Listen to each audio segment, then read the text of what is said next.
Okay, last thing is the checklist. We've done it all. It's just this is like a formal paper that you would be submitting saying, hey, I've checked all this stuff off, made sure it was right. Just to do a quick rundown, you have to name the part correctly in the specification tree up here. The correct text heights, right? We're not changing the heights. These should all look like this.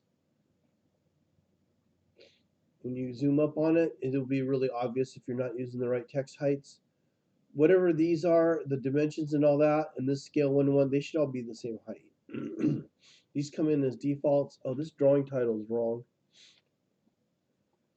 The drawing title is going to be whatever we have. Oh, that must have got changed on the update. Anyways, whatever the canvas title is what you're going to put here. Okay. So the view frames and the grid are off. Just again, that's your grid. That's your frames. So we're going to turn the grid off and the frames off when we're done and submitting. We've talked about the save fit all in and the blue axis on this corner. In case of the very last thing, you fit all in and save.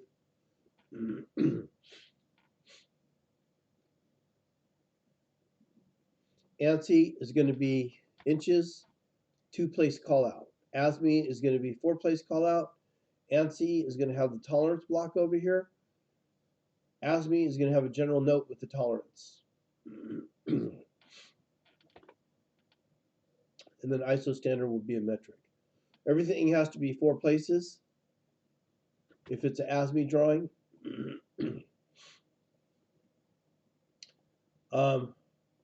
If I ask you to put in coordinates, all that has to be in fractions or 4-place precision, depending on what the directions are going to say.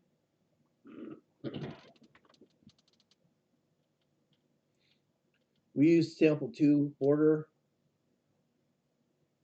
Okay, if I need a tolerance block, it should be there. The rev block should say your initials. And there's no checker unless you actually do a rev. So, oh, that's supposed to be all capital letters. Initial drawing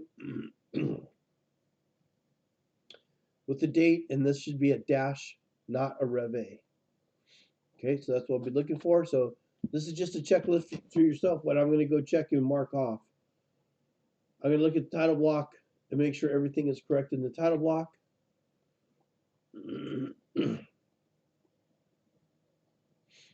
Okay, we've gone over that. And then all the orthographic views have to align according to chapter 5 in the print reading book. This line and this line, they got to be collinear. These have to line up perfect as to be true projections to be considered an orthographic projection. Has to be perfect 90-degree projections. Again, that's referencing unit chapter 5 in the print reading book.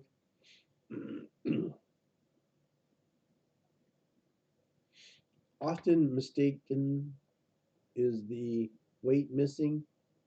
Right here, 1, 2, 3, 4, I know is not the weight. And it's not kilograms, it's in pounds. So make sure you check that. That was number 11. Number 12, proper orthographic views. We haven't done any section views or auxiliary views, but you can't have dimensions going outside the borders or inside this line over here, okay?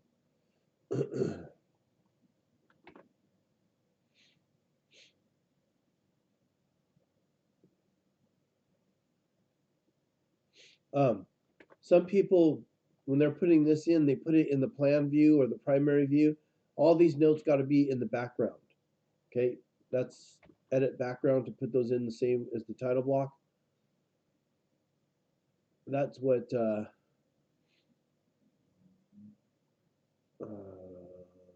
was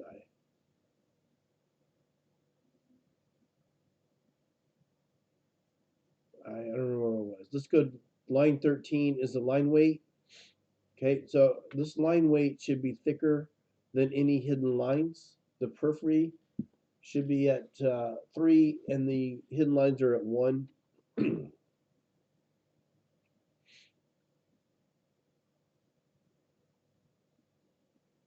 Okay, so 14 general notes. All these general notes over here. If I go to move the primary view, these things better not follow. Okay.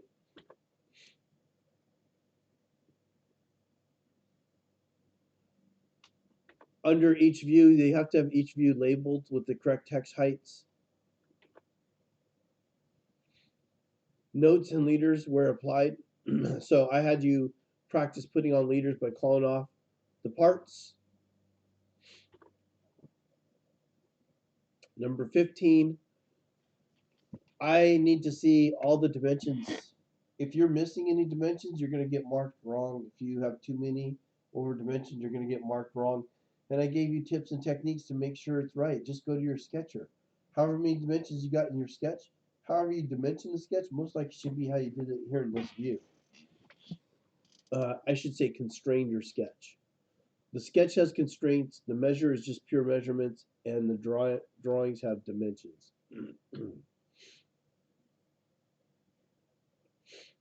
Okay, and I talked about not dimensioning to this. This is a non-feature. You got to dimension to a feature, and you cannot dimension to hidden lines.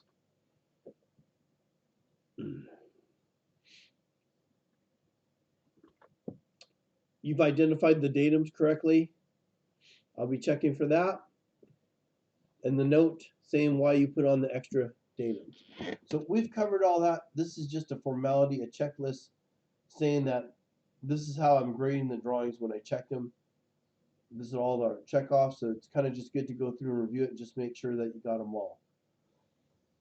And that is it for doing a drawing. So you guys should be all set to take the parts I gave you and rip out a bunch of drawings for me. Good luck.